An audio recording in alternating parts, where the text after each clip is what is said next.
用微光照亮夜晚，用温暖温润心灵。亲爱的朋友们，欢迎来到微光夜读。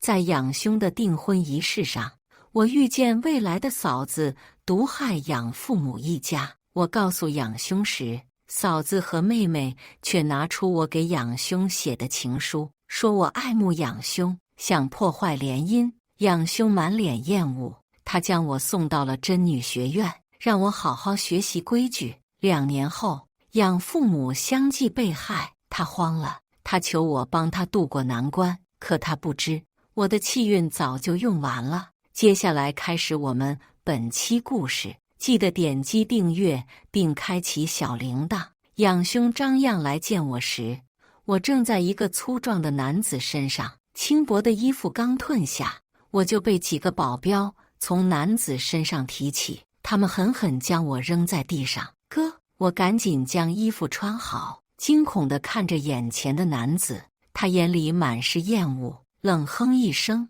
如今你变成这副样子，可曾遇见过？我瘫坐在地上瑟瑟发抖，这不是普通的真女学院，这是让女子变得更顺从的地方。而刚刚那一幕是真女学院里最简单的课程，只要伺候好那些男子，就能吃一个白面馒头。我已经饿了2天了，随时随地都能晕过去，别说预知未来了，就连生存都是问题。我哪有这样的能力？砰！他狠狠一脚踹在我的肩上，我扛不住力，脑袋顺势磕在地上，瞬间鼓起一个大包。没有这样的能力。当年你不是说青青会毒害我们？可这2年，我们不仅无事，生意还蒸蒸日上。原来我来这里已经2年了，还有1个月的时间，张家真要家破人亡了。哥，张总，对不起，是我没用。我惊恐地看着他，眼泪大颗大颗砸在地上，他的脚踩在我的胸前，狠狠瞪着我。早知今日，何必当初？我们张家待你不薄，你竟然为了一己之私污蔑青青，没杀了你也算是仁慈了。虽然我内心十分恐惧，但是手还是不受控制地抚上了他的脚腕，眼神迷离，忍不住发出一声娇吟。刚来到这里时，堂主为了让我更乖顺，给我喂了不少药，遭受了无数次的毒打和强迫，才有了如今这副媚态。张漾先是一愣，随即收回脚，厌恶地看着我：你这副贱样子真让人作呕，看来这个地方真是合适你。我连忙后退，顾不上身上传来的剧痛，立刻跪倒在他身前：对不起，张总，是我下贱，都是我的错。我以为我这样低眉顺目能让他消气，可没想到他竟然怒火更盛。你的傲气呢？别以为你这样装模作样我就能放过你。轻轻的事我和你没完。我的头重重磕在地板上，嘴里满是苦涩。我哪里还敢有什么傲气？到了这真女学院，我能活着就是万幸。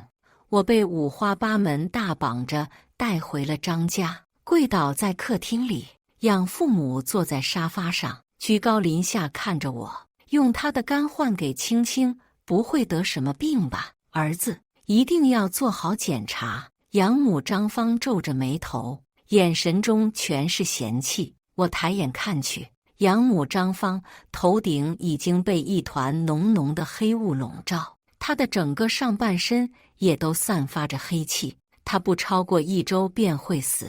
我又转头看向养父张朝海，他身上的黑气虽不及养母浓厚，但是也已经深入骨髓了。唯一的女儿冉冉，你再看看还能不能有其他的化解法子？养父母贪恋钱财，不肯让张漾取消订婚。柳青青看到养父母的态度之后，她立刻委屈地扑倒在养兄怀里。我只不过是一介女子，怎么可能做这种狠毒的事情？肯定是他诬陷。养妹张丽也像是恍然大悟一般，拿出一张纸，说是我给养兄写的情书。她声嘶力竭道：姐姐爱慕哥哥多年，肯定是爱而不得，才想到这样的方法，目的就是为了取消婚约。众人一下从狐疑的眼神变得不屑，还未曾查看情书的真假，就给我判了死刑。养兄怒不可遏，直骂我是个狼心狗肺的东西，连夜把我送入真女学院。2年不见，柳青青脸上丰腴不少，只是眼神却和之前一样狠厉。让你从那种下三滥的地方回来，也算是对你仁至义尽。没想到你一回来就惹妈妈生气，真是一副贱皮子。我面容平淡，别过脸不去看他。柳青青狠狠一巴掌摔在我脸上，我一下子头昏眼花了，只能靠在后面的柱子上勉强撑起身体，装成这样一副清高的样子给谁看？他恶狠狠说道，眼里的怒火要将我吞噬。我也不知道为什么，自从柳青青见到我的第一面，她就不喜欢我。她说我长得太媚，让人看了恶心。知道为什么接你回来吗？一旁的张漾开口，他眼神甚是嘲讽。我想起了刚刚张芳说要换肝，我抬头看着柳青青苍白的脸色，自嘲笑了笑。只可惜我的身体只能自救，不能救人。他们对我凌辱一番，发现我没有任何反抗之后，便也觉得无趣，就放我回到了之前住的房间。张漾派医生来给我检查完身体之后，让我先好好调养，确保一个健康的肝给柳青青移植。我独自待在房间，不久，张丽便推门而入。姐姐，听说你在真女学院人气挺高，每天都有男人上门。张丽也是这个家中的养女，算是我的妹妹。张丽嗤笑，继续说道，当时你在张家可是风光无限，爸妈还有张漾哥哥眼里都只有你，可如今变成这样，你没想到吧？你这么聪明，怎么就不为自己算一算呢？张丽笑得张狂，今日看到我沦落至此，他心中的恶气自是要出一出，所以就因为他们不待见你，你就对我下手。我问，他的表情癫狂，要不是因为你，张漾哥哥怎么可能不关注我？同样是领养的女儿，就因为你能预测未来，爸妈就把所有的爱都给你，凭什么？我到底哪里不如你？我冷笑看着他，把所有爱都给我，真是可笑。他们张家只有他们自己，怎么可能会给我爱？若是真心爱我，我又怎么会变成如今这副模样？看到张丽这副癫狂样子，我不觉好笑。所以我不在的这2年，想必他们很爱你吧？他眼神闪过一丝慌乱，但是很快染上怒火。当然，我是他们唯一的女儿，他们当然爱我。说完便拂袖而去。没过多久，张漾进来了，他带着一块荔枝蛋糕。他竟然还记得我最爱吃荔枝蛋糕。之前我预测未来或者改命都会非常疲惫，每次结束，我都央求张漾给我买荔枝蛋糕，说有了荔枝蛋糕我就会恢复体力。可那都是骗他们的，我以为他们是真心对我，所以才会毫不顾忌拿自己的气运为他们挡灾。你再重新预测一次，看看这次青青身体能不能好转。张漾将蛋糕放在我面前，眼神中是我看不懂的情愫。我连忙移开视线，沉声说道，柳青青手术会很成功，不用预测我也知道，柳青青根本就没病，她只不过是气运太差，想用我的肝换取气运，只可惜她想错了。张漾听我一说，脸色瞬间缓和下来，带着笑意，我就知道他吉人自有天相。他说完，房间便陷入一阵沉寂。他没有离去，而是皱眉看着我，为什么不吃蛋糕？我低头垂眸，小心翼翼解释，我味觉早就丧失，吃了也是浪费。不知道这句话是怎么惹到他了。他的手捏紧我的下巴，强迫我和他对视。你这是在怪我？他脸色铁青，浑身散发着戾气。我内心慌乱，连忙摇头。我怎么敢怪你？这2年我的味觉早就改变了，再好的蛋糕也吃不出什么味道。我拼命挣扎，想挣脱开他的禁锢，却不想被他抓得更紧了。他的情绪有些激动。那你吃什么？那些男人的。他的眼底满是欲望，像一团烈火。我顺着他的眼神看去，才发现自己刚刚拼命挣扎，领口大开。既然你这么下贱，喜欢吃别的，那我就给你。说完便扯过我的下巴。一连几晚，张漾总会来我房间，他便招法地折磨我。就因为我没有顺他意，吃那块蛋糕，所以当他再次带着荔枝蛋糕来时，我毫不犹豫地吃了下去。可这依旧是惹怒了他。这不是很爱吃吗？所以上一次是你装模作样。我瘫软倒地，不停给他磕头，求他放过。他眼神中有一刻动容，很快又恢复如常。他背过身，你预测一下，公司有个对赌协议，这次协议能不能赢？我无奈感叹道，这次的预测我看不到了，我只知道2天之内张家会出大事。他眼神微眯，没有说话。当天下午我就被绑上了手术台，冰冷的针尖刺入血管，麻药缓缓推进。我睡着，又醒来，然后眼睁睁看着医生拿着刀在我眼前晃来晃去。恍惚间又看到张漾面目狰狞地出现在我眼前，我心一惊，又害怕地闭上了眼。等再次醒来，已经是回到了张家。我看着周围熟悉的一切，只有胸腔中阵阵刺痛提醒我这并不是梦。你终于醒了。一旁的保姆看到我睁眼有些激动。我认得他，他叫王梦。之前他因为没钱给母亲治病，偷偷在花园哭泣。后来我给了他一大笔钱，让他母亲好好做手术。只不过我还不知道手术没成功，就被卖出去了。我扯扯嘴角，勉强挤出一个笑容。你母亲可还好？他眼中的泪水翻涌。冉冉小姐，你还记得我母亲的手术很成功，只不过后来病发，已经离世了。小姐，我带你走吧。这2年我一直在找你，没想到你竟然又回来了。走，又能走去哪里呢？更何况我这残破身体也是拖累。但是看到他坚定的目光，我也被他感染。好，明日咱们就离开。晚上张漾又来到我房间，我躺在床上，勉强撑着身体。张漾坐在床边，眼神中不似之前那么冷漠。身体好点了吗？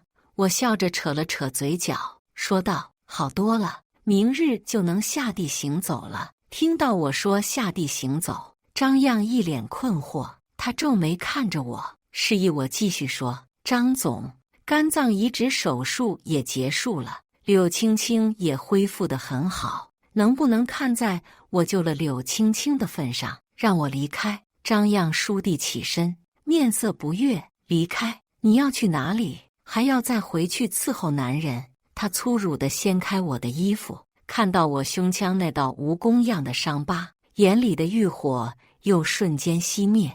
看到他眼底一闪而过的惭愧，我连忙说道：我已经接受了2年的教训，能不能放过我？他先是冷笑一声，随后说道：好，既然你想离开，我也不阻拦。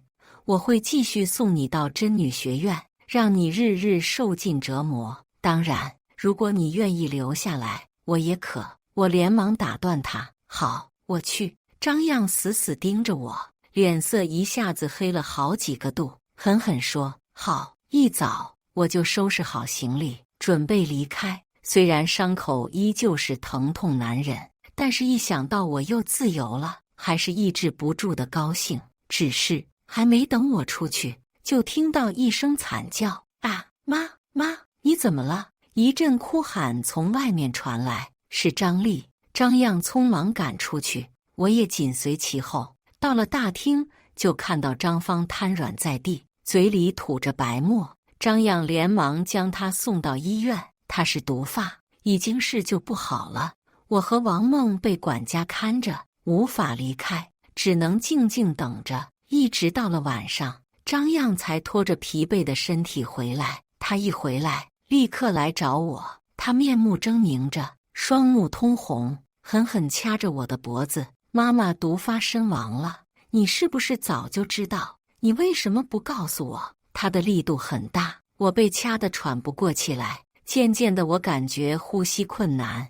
就在我以为要死在他手里的时候，他又突然松开了手。这时，张朝海、柳青青和张丽他们三人也回来了，个个面色颓废，眼圈红肿。张朝海死死看着我，我不明所以，想要上前解释，却被他狠狠一巴掌打得摔倒。霎时，左脸红肿一片。你这个扫把星，我们看你可怜才收留你，自小供你吃供你穿，没想到你竟然心生怨恨，诅咒恩人。诅咒！我轻抚上左脸，看了看他，又看了看张丽。张丽眼神中满是得意。张董，不是我诅咒的。我为自己辩驳，可话还没说完，便被打断。不是你还能是谁？前几日我可是亲眼看到你跑到卫生间待了半天，你肯定拿妈妈头发去做法了，诅咒妈妈。张丽恶狠狠瞪着我，信誓凿凿。我看了张漾一眼，前天张漾走后，我满身污垢，不得不清洗。可是我房间没有单独的卫浴，只能去公用的卫生间。我没有诅咒张夫人，去卫浴不过是因为我想洗个澡而已。我解释道：洗澡，3更半夜洗澡，不知道的还以为你偷了人呢。够了，不要再说了。张漾出声，张丽立刻闭上嘴，只不过眼睛还是狠狠瞪着我。柳青青也走了过来，语气轻缓：前段时间妈妈还好好的，怎么她一来妈妈就出事了？哎，可怜妈妈这么好的人，就这么走了。他一说，张漾眼神中又重燃起杀意，他狠狠一脚将我踹飞。我喉咙里浓重的血腥味让我忍不住吐了出来，鲜血顺着嘴角流了下来。前几天我刚做完手术，怎么可能来得及？更何况我已经没有能力了。我看到张漾蹙眉，眼中的情绪有些起伏。哼，你没有能力，但是你可以依靠王梦。这几日保姆王梦经常去你房间里，谁知道你们在谋划什么？王梦惊愕：我没有，我只是去照顾冉冉小姐了，我什么都没有做。我连忙解释：张总，你还记得之前我曾经告诉过你，张家会有大事发生吗？很久之前我也曾经预言过，张董和夫人都会中毒身亡，这次是夫人，明日便是张董。我冷静看着他们。张朝海一听自己会死，气得浑身发抖。你听听，这都是什么？今日我要是不了结了这个逆子，我就不姓张。说完便走过来要狠狠打我，但是被王梦挡下。我看着这个护着我的女生，泪水止不住往下流。你们刚从医院回来，难道医生没有和你们说夫人的死因吗？我抱着王梦，死死盯着他们。张朝海停下手中的动作，回头看了一眼张漾。医生说，妈妈是中毒而死，妈妈是中毒而死。但是难道不是你下的毒？你一来，妈妈就中毒了。张丽理直气壮。这次张漾和张朝海并没有理会他的话，而是疑惑看着我。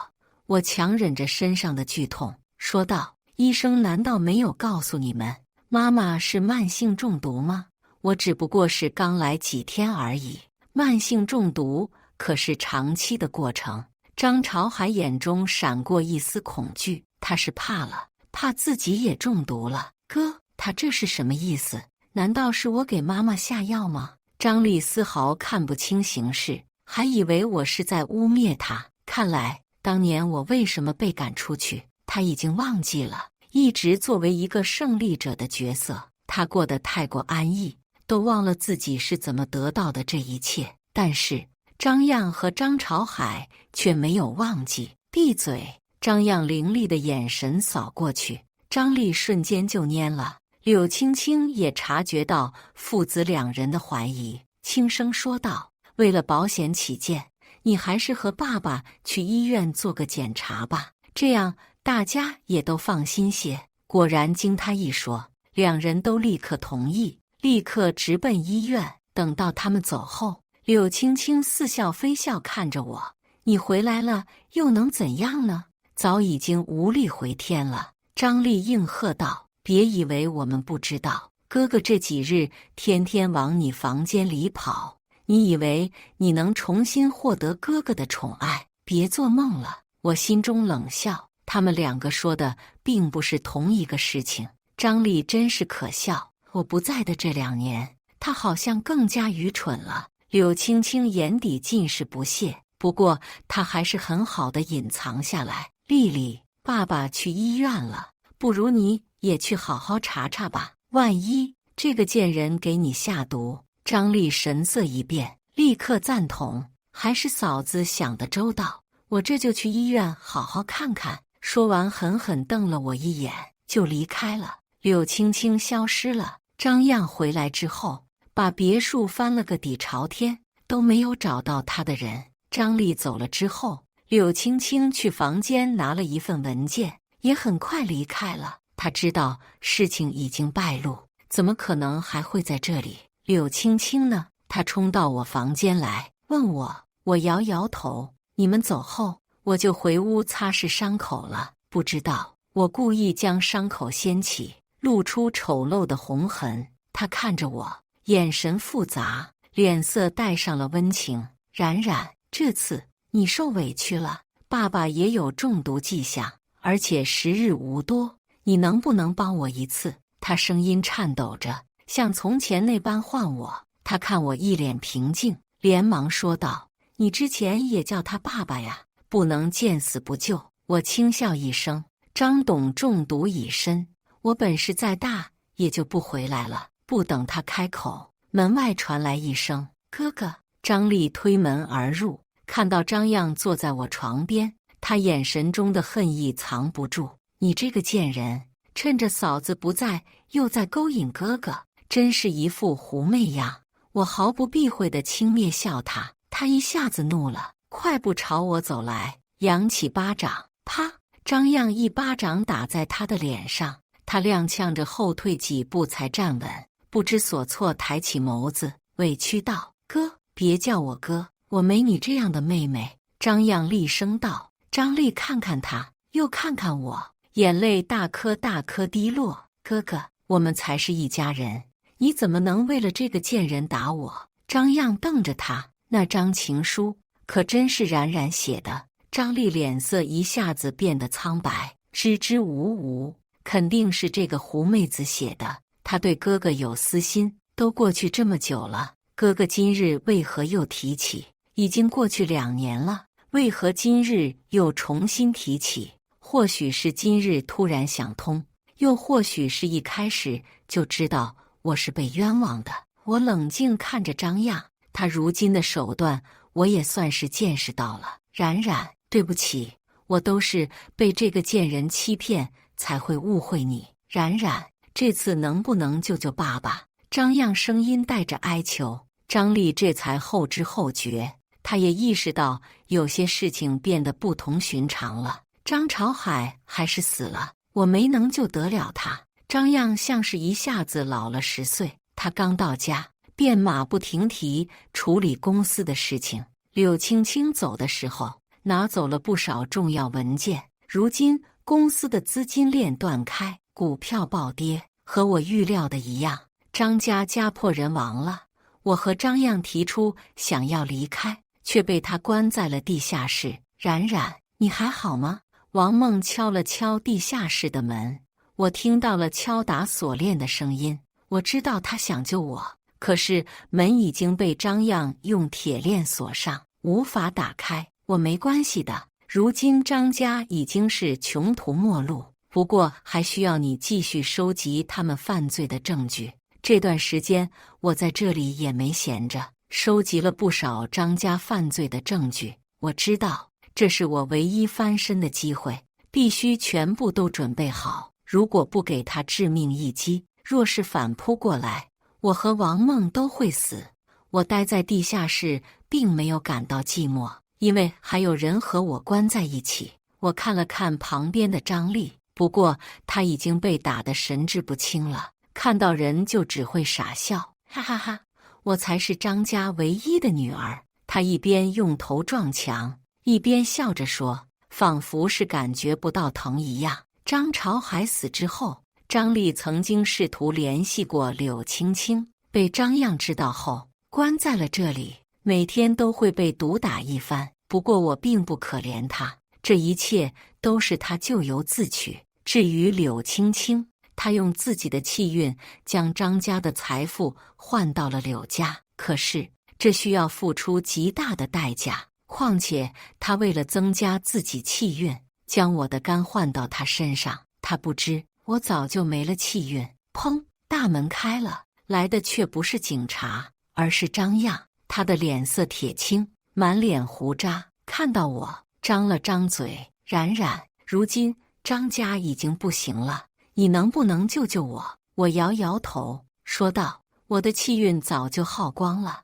再也无法汇聚，只能多做善事积累。可如今我被关在这里，无法行善。张漾仿佛是看到了希望，连忙抓住我的胳膊：好，我这就放你出去，我们一起去做慈善，让你多积累善事。他不顾及我的伤口，硬拖着我离开了地下室。冉冉，等公司缓过来，我们就结婚好不好？没有任何人的阻扰，这次我们终于能在一起了。他自我感动似的紧紧将我抱住，情绪起伏间流出了几滴泪水。他带我去了各种慈善晚会，用我的名义捐赠了不少善款。我也能感觉到气运在一点点增加，胸腔的能量也在慢慢汇聚。冉冉，这次你能帮到我了吧？他仿佛是看到了我的变化，眼中满是兴奋。我点点头，又摇摇头，轻叹一声：我已经想出了解决公司的方法，只不过有点困难。我看了他一眼，眉头紧皱：解铃还须系铃人，只要让张家家破人亡的人消失在这个世界，那张家的问题自然是迎刃而解。他紧紧握着我的肩膀，面容狰狞：你是说，只要将柳青青，张家就能度过这次难关？他的眼神透着杀意。我没再说话，只是静静看着他。有了我的暗示，张漾便不再顾忌，他派人查到柳青青的行踪，他每日早出晚归，等待时机，而我则是静静收集他和真女学院犯罪的证据。终于有一天晚上，他满身是血的回来，浑身颤抖着。他看到我后，眼中带这些疯狂：哈哈哈！冉冉，以后再也没有人阻止我们了，我们可以永远在一起了。柳青青那个贱人已经完全消息了，哈哈哈！他眼中血丝遍布，双手紧紧抓着我的肩膀。后来我在电视中也看到柳青青被杀的消息，柳父柳母伤心欲绝，一病不起。我趁着张漾不在家的时候，将所有的证据都邮寄到柳家。张漾终于被抓了，故意杀人罪、金融罪、贩卖人口罪，一桩桩、一件件查得一清二楚。他直接被判处死刑，和他有关系的真女学院也直接全部被带走。我之前是张家的养女，理所应当继承了他们的所有财产，但我知道这么大的财富都是用别人的血泪换来的资本，我没有丝毫犹豫，直接捐给了国家。如今我重获自由，还有很多的事情要去做，没有任何不满足。我和王梦用剩下的钱买下一家店面，开了一家面包店。冉冉，当时你为什么不给自己预测？若是知道是那样的结局，你也不用把真话告诉他们。王梦问道。张漾和张丽也曾经问过我，为什么不给自己预测？我笑笑，我可以测出所有人的命运，却唯独测不出我的自己的。王梦安慰地抱了抱我，没关系，一切都过去了，以后也不用再预测了，我们一定会过得很好。毕竟今生所求，终偿所愿。感谢大家的观看，欢迎大家在下方评论区讨论。如果你喜欢这类故事，记得点击订阅微光夜读，并分享给更多的人，这会对我帮助很大。再次感谢大家的观看。